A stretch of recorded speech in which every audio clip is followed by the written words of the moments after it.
following sermon was presented on Sunday, May 8th, 2016 by Pastor Daniel. It is titled, A Virtuous Mother.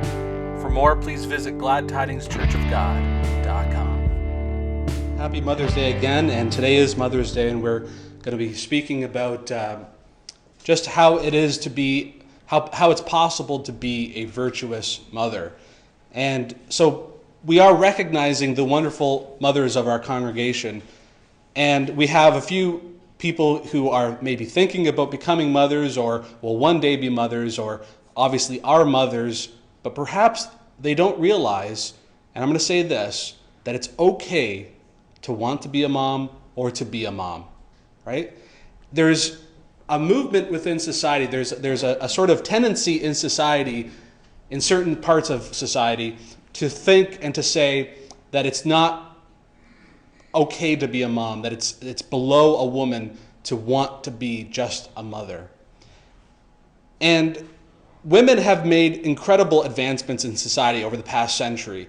We've seen that women who were in one area of society, possibly they weren't able to do all what men were able to do. However, we've seen that change over the past few decades, right? That women can now do whatever men want to do, right? Whatever men are able to do, women are free to do as well. And that's wonderful. And we believe in equality in the sense that God doesn't show favoritism over one gender over another or one people group over another. God loves us all, and he gives us all the ability to live our lives however we want and hopefully to come to him. That's sort of what I spoke about last week. But again, some women are taught that choosing to be a mom, however, to stay at home, to take care of the family, is somehow below them or demeaning. And the last thing that this element in society would want is for a man to come up here and say it's okay to be a mom. But that's what I'm going to do in today's message, that if you are a mother or if you want to be a mother, or if you have those in your life that you can influence, that I want to tell you that this is a good and godly thing, that there should be no shame involved in wanting to be a mother. Now, we do need to remember that in today's world, nobody is forced to be a parent. If you see value in choosing to have children and to stay at home and to raise those children, that you are doing, in my opinion, and I think in the opinion of the Bible, that you are doing a good thing. And I would go as far as to say that by being a mother, you are fulfilling your God-given biological role in the world. That clearly women can do so many other things, but to be a mother, wow, that's something that is really given to us by God and really is fulfilling. And that doesn't mean that every woman has to get married and have kids, because clearly there are women who don't get married, don't have kids, and they're content with that, and that's perfectly fine. But you can be fulfilled by being a mom. That can bring you joy, that can bring you fulfillment and contentment. Now, if you think about it, what are you doing? You're as a mother, you're bringing new people into the world, right? You have this incredible responsibility to shape their lives. Like, we tend to think, where does the next generation come from? Let's remember that so much of what the next generation and who the next generation is a result of how mothers have parented their children, right? Certainly fathers as well. And that's, we're not going to ignore our fathers, but today's Mother's Day, right? We want to focus in on our mothers this morning. So what I want us to do is, firstly, look at what the Bible says about being a mother. What is a biblical mother? And the Bible teaches us that it is the responsibility of most people, not necessarily every single person, but for most people, it's our responsibility to get married and to have families. And this is in fact the first commandment given to us. It says in Genesis, be fruitful and multiply. So as human beings, we have a commandment from God to come together in marriage and to be fruitful and multiply. But there's a purpose for families and having families. It isn't simply to populate the earth. People are supposed to get married and to have children so that within that safe and secure family structure, people can grow, these children can grow and learn to live for the Lord, right? That it says in Deuteronomy, Moses said, you shall teach your children God's ways. So I'll say it this way. You shall teach God's ways diligently to your children, right?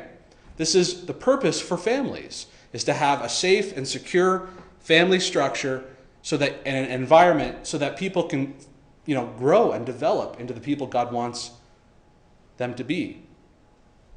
Parents can teach God's ways to their children a couple of different ways, however, right?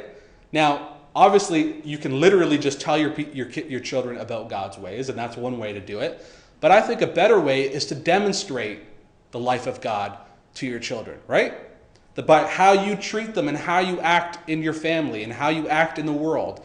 That's the best way to teach your children God's ways, to diligently teach your children God's ways, as it says in Deuteronomy. And when I think about this, when I think about leading by example as a mother, I think about one particular mother in the Bible, and that's the mother of Timothy. Timothy, who was Paul's disciple, if you want to put it that way, one of Paul's associates, Timothy, he had a godly mother. And it says this in 2 Timothy, Paul says this of Timothy: "From childhood you have known the sacred writings, which are able to give you the wisdom that leads to salvation through faith, which is in Christ Jesus." So you have to ask, why did Timothy know of the scriptures since childhood? He knew of the scriptures since childhood because he had a mother who taught him the scriptures, right? She was Jewish, and she was devout and a believer, and she taught her son Timothy about God's ways. It says this in the book of Acts about Timothy. Timothy, who was the son of a Jewish woman who was a believer, but his father was a Greek. So we don't know the reason. For some reason, Eunice, who is Timothy's mother, she was a devout Jewish believer, and yet she married a Greek. And the implication is that this Greek father wasn't a believer. He wasn't somebody who was in the faith. And so we don't know the reason why somebody who was devout married a non-believer. But this tells us, though, that it is possible to be in a difficult situation, a mixed marriage, if you will, and still bring your children up in the ways of the Lord. Paul tells this about Timothy's mother Eunice and also his grandmother Lois. It says this: "For I am mindful of the sincere faith within you, which first dwelt in your grandmother Lois and your mother Eunice, and I am sure that it is in you as well." So what this means is that despite any difficulties, this line of faith continued on all the way to Timothy, from Lois to Eunice and then to Timothy. And Timothy had godly, motherly influences in his life. And as a result, he becomes one of the greats of the New Testament, right? Paul's associate, who the 1st and 2nd Timothy are named that way because Paul was writing letters to this young pastor, to this young leader in the early church. So you might find yourself in a situation where, whether it's your spouse or somebody else in your family is not a believer, and that might be difficult as you're trying to raise your children in the ways of the Lord, and you have this mixed situation. However, what this means is that God can still use you, right? And I would think, how much more is it important that you, as the believer in the family, that you yourself demonstrate what it means to be one of God's people, right?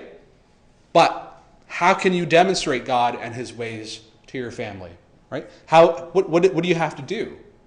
Well, the simple answer and the very general answer is the way you can demonstrate God and his ways to your family is by loving them, right?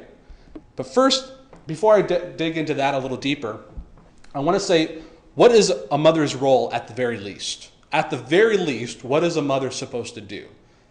And what does it look like? What does it look like to love your children, to love your family?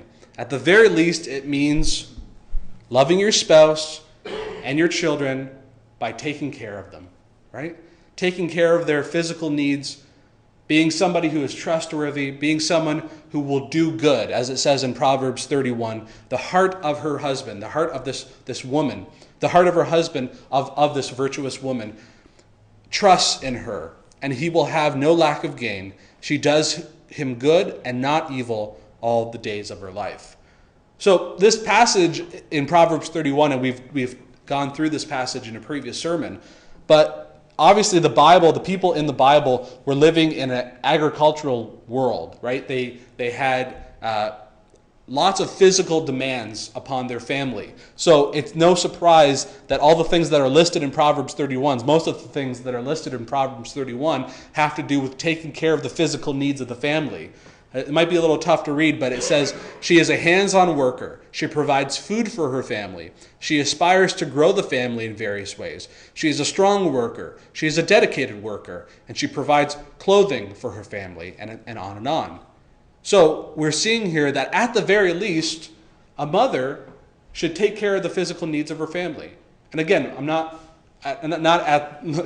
saying that the father doesn't have a role in this. Obviously he does. But we're going to get to that on Father's Day. A mother takes care of the physical needs of her family, and that's very important, right? These are very important attributes to be a strong and dedicated worker to provide for your family. But I think, and this is my opinion, and I might have some backing in science, but biology, our biology itself, the biology of a woman, has embedded in her this drive to take care of her family. I don't know about you, but most mothers that I see have a biological drive to want to take care of their family when it comes to feeding them and protecting them and clothing them and so on, right? That's pretty basic. And that's what a mother should be doing for their family and for their children. So if that's the case, if it's basic, if it's already the case for most women, then what I want to look at this morning is not to take care of your family on a basic level, but how can mothers go even further and become a virtuous mother? Somebody who is going above and beyond. Because it says in Proverbs 31, speaking of a virtuous woman, that she opens her mouth in wisdom, and the teaching of kindness is on her tongue. That word kindness there actually refers to being devoted to God, right? Covenant devotion is what it really refers to. And so the mother referred to here is somebody who can teach her family how to be godly, how to be devoted to God. So that to me is going a few steps further than simply taking care of the physical needs of your family, right? Which most people can do, but not everyone can go above and beyond and actually be somebody who is virtuous, somebody who will show the kind of love to their family that will make it so that their children will never question their mother's love, right? So, a person who strives to be virtuous, a person who provides an environment for her children in which they feel loved, valued, secure, and so on, that's the kind of woman, that kind of mother that I want us to focus on this morning. And how do you love your children? Because we've talked about this before, but I'm going to refresh your memory here. How do you love your children? How do you demonstrate that you love them? You do it by showing them virtue, by demonstrating virtue. Now, you might say that the answer to the question of how do my children know that I love them, you might think the answer is because I'm their mother, right? I'm their mother. But that's such a simple answer, right? That's an answer that anybody can give. It doesn't take much to become a mother, right? It's a physical, biological act and process. It's not much. So that's not necessarily the reason why your children should say that my mom loves me, right? What else might it be? Because I take care of my children, right? That could be the answer. I take care of my children, so that's how they know that they love me, that I love them, I mean, right? The children can say, my mom loves me because she takes care of me. But you know what? And I don't want to be insulting at all, but a maid can take care of the children, right? Some rich families might have if you are rich, you might have the ability to take on a maid who can do all the chores of the household and take care of the children's physical needs, right? But the maid is not a mother, right? A mother might be doing some things that would qualify as the job of a maid, but doesn't make a mother. That doesn't make a mother. So, it's the real answer to the question of how will my children know that they love me, that I love them, is that because I put virtue into action. Love is putting virtue into action. And so, your children will know that you genuinely love them by putting virtue into action, right? And think about the people in your life. Think about the people in your life who do demonstrate virtue. Are you not drawn to them? Don't you have sort of an immediate feeling when you think of them? You feel this sense of being drawn to them and this desire to want to be in a relationship with them. And this might embarrass her, but I did warn her that I would be talking about this. But when did we first meet? About 11 years ago, when we first started noticing each other. And I'll admit, it was Sarah's physical beauty that first got me to notice her.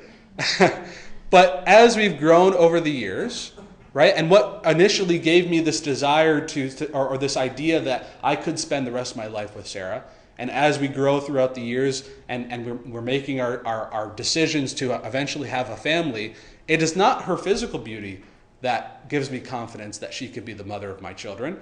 It is the fact that she's growing in virtue. It's the fact that we are trying to be the kind of people who are growing in God's ways. The people who, the sort of things that will make us into the type of people that can raise our children properly, raise our children with patience and with all these other virtues we're going to look at in just a moment. Now, she's not perfect and we're not perfect, but she's honest, she's humble, she's patient, she's empathetic, she's kind, she's encouraging, she can be courageous, and so on. These are virtues, right? And this is what I see in her. And this is what I'm trying to be.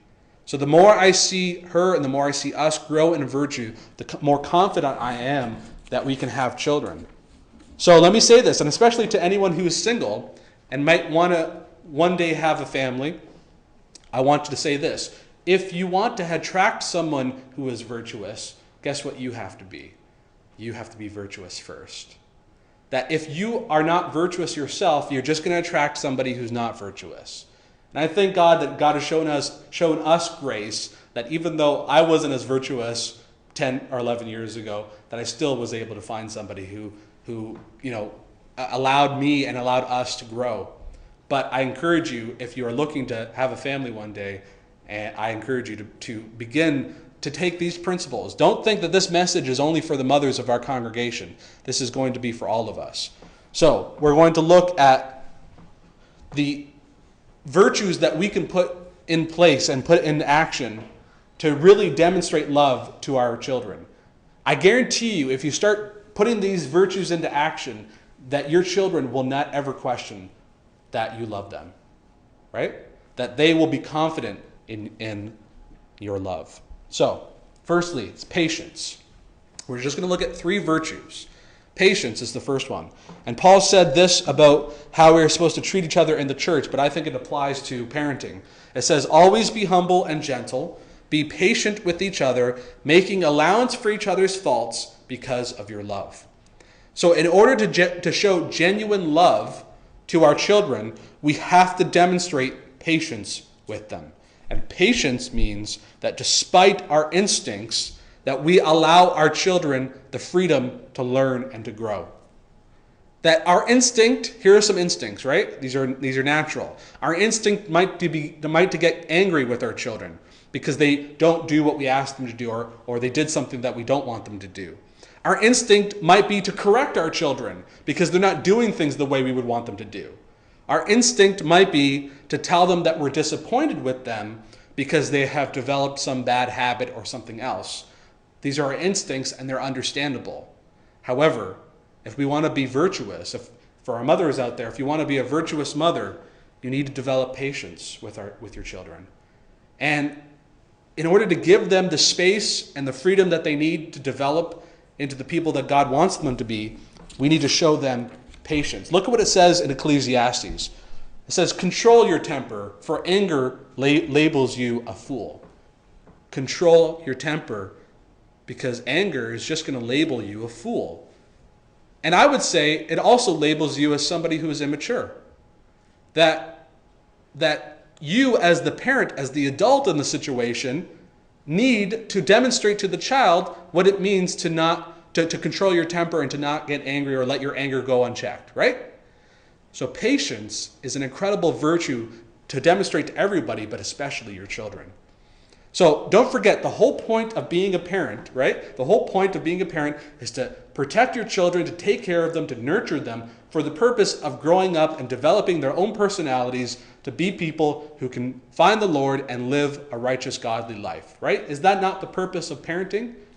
Now, when we show and show our anger to our children and we don't develop patience, all we're showing them is the opposite of what they need to be aspiring to be, right? So, God shows us patience. The least we can do is show our children patience. I don't know about you, but I'm not always as productive or as perfect as I should be, right? That we are each still not what we should be, and yet God shows us patience, right? So if our children are not yet what we think they should be, because we have high expectations for our children, I understand that. But if they are not yet everything that we think that they should be, remember that God shows patience with us. The least we can do is show patience with our children. So God shows patience with us. So the least we can do is show patience to our children. So patience is like only 3 virtues here, but I guarantee you, if you can begin to implement these virtues and to demonstrate these virtues, you will have a transformed family. Second one is empathy. Paul said this again about the church, but it applies in a family situation. Be happy with those who are happy and weep with those who weep. Now, what is empathy? Empathy is showing others that you are trying to understand what they're feeling, right? That you're trying to experience what they're going through.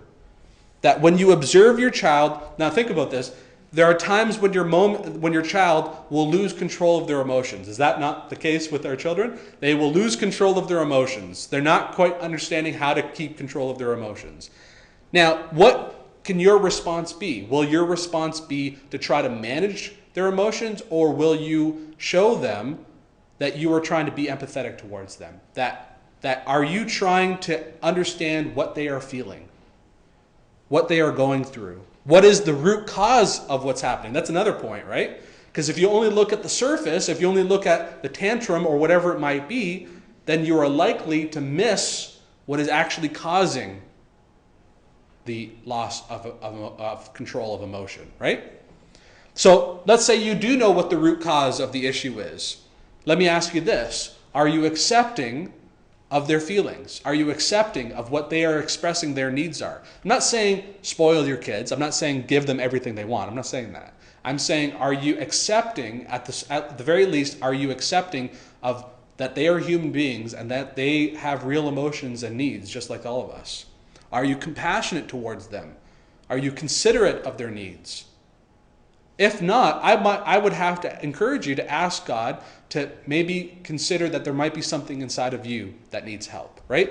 Because the ability, look at this, the ability to be empathetic comes from a place of strength. Think about that. You can't be empathetic or sympathetic towards what other people are going through if you yourself are hurt, if you yourself are feeling underappreciated, right?